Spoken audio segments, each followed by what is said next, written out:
పూర్వకాలంలో ఇంటి ముందు ముగ్గు లేకపోతే ఆ ఇంటికి సాధు సన్యాసులు భిక్షకు కూడా వెళ్ళేవారు కాదటండి.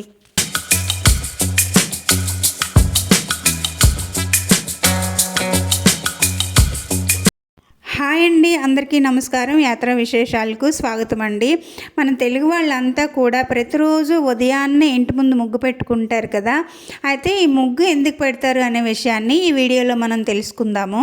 మనం పెట్టిన ముగ్గుని తొక్కకూడదని కూడా అంటారు కదా, అది కూడా ఎందుకు అనే విషయం తెలుసుకుందాము. ముగ్గు వెనుక ఆధ్యాత్మిక, సామాజిక, మానసిక కోణాలు దాగి ఉన్నాయండి. ప్రతి ఒక్కరు కూడా తన ఇంటిని ఎంతో పరిశుభ్రంగా ఉంచుకుంటారు.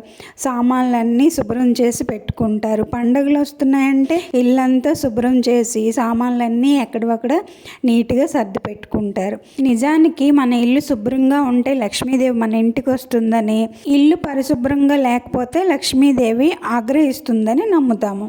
అయితే ఇంటి ముందు ఎందుకు ముగ్గు వేయాలి అనే సందేహం చాలా మందికి ఉండే ఉంటుంది కదా. పూర్వకాలం నుంచి మన పెద్దవాళ్ళు ముగ్గు వేయాలని చెప్పారు కాబట్టి మనం ఇంటి ముందు ముగ్గు వేస్తాము. ఇంటి ముందు తుడిచి శుభ్రం చేసి నీళ్లు చల్లి అడ్డంగా 2 గీతలు గీస్తాము. ఇలా గీతలు గీయడం వల్ల చాలా ఉపయోగం ఉందట. ఇలా ఇంటి ముందు అడ్డంగా 2 గీతలు గీయడం వల్ల దుష్ట శక్తులు ఇంట్లోనికి రావట. అంతేకాకుండా ఇంట్లో ఉన్న లక్ష్మీదేవి కూడా బయటికి వెళ్ళదట. ఇంటి ముందు ముగ్గు వేసి 4 వైపులా 2 అడ్డగీతలు గీయడం వల్ల ఆ ఇంట్లో శుభకార్యాలు జరుగుతాయట. అంతేకాదండి, మంగళకరమైన కార్యక్రమాలు కూడా జరుగుతాయంట ఇంట్లో. పండుగల సమయాల్లో ఖచ్చితంగా ఇలా ముగ్గు వేసి 4 వైపులా అడ్డగీతలు గీస్తారు. అయితే ముగ్గుని ఎందుకు తొక్కకూడదో ఇప్పుడు చూద్దాము. చాలామంది నక్షత్రాకారాల్లో ముగ్గులు వేస్తుంటారు కదా. ఈ నక్షత్రాకారాల్లో ముగ్గులు వేయడం వల్ల భూతప్రేత పిశాచాలు దరిదాపులకు కూడా రాకుండా అడ్డుకోవచ్చండి. చుక్కల ముగ్గులు, ఇతర ముగ్గుల్లో కూడా కోణాలు ఉంటాయండి. అవి కేవలం గీతలే కాదు, యంత్రతంత్ర శాస్త్ర రహస్యాలు ఉండడం వల్ల చెడు శక్తులు దరిదాపులు కూడా చేరవండి. చాలామంది ఇవి కేవలం గీతలే అనుకుంటారు, కానీ ఇందులో అంత రహస్యం దాగి ఉంది. అందుకే ముగ్గుల్ని తొక్కకూడదు అంటారు. ఇంకా కొన్ని రకాల ముగ్గులు ఉంటాయి కదా, అవి వేయకూడదు, తొక్కకూడదు కూడా. చాలామంది అందంగా కనిపిస్తాయని స్వస్తిక్కు, ఓంకారము, శ్రీ గుర్తులు వచ్చే ముగ్గులు వేస్తుంటారు కదా. అలాంటి ముగ్గులు వాకిట్లో అసలు వేయకూడదండి.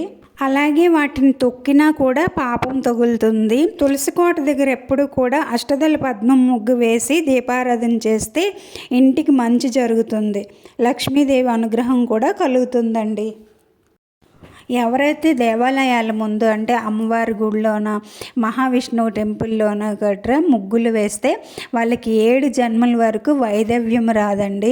అంతేకాకుండా సుమంగళిగా కూడా చనిపోతారని దేవీ భాగవతంలోను, బ్రహ్మాండ పురాణంలోనూ కూడా చెప్పబడింది. రంగులతోనూ శుద్ధపిండితోనూ కాకుండా బియ్యపిండితో ముగ్గు పెడితే ఇంకా మంచిదండి. ఎప్పుడూ కూడా ఇంటికి 3 ప్రదేశాల్లో ముగ్గు పెట్టాలండి. ఒకటి ఇంటి ముందు, అలాగే ఇంటి వెనుక భాగాన్ని కూడా ముగ్గు పెడితే ప్రతికూల శక్తులు తొలగిపోయి ఇల్లు సుఖ సంతోషాలతో ఉంటుందండి. అలాగే తులసి మొక్క దగ్గర కూడా ముగ్గు పెట్టడం వల్ల లక్ష్మీదేవి అనుగ్రహం కలుగుతుంది. చాలామంది ముగ్గు వేయడానికి బద్దకిస్తారండి.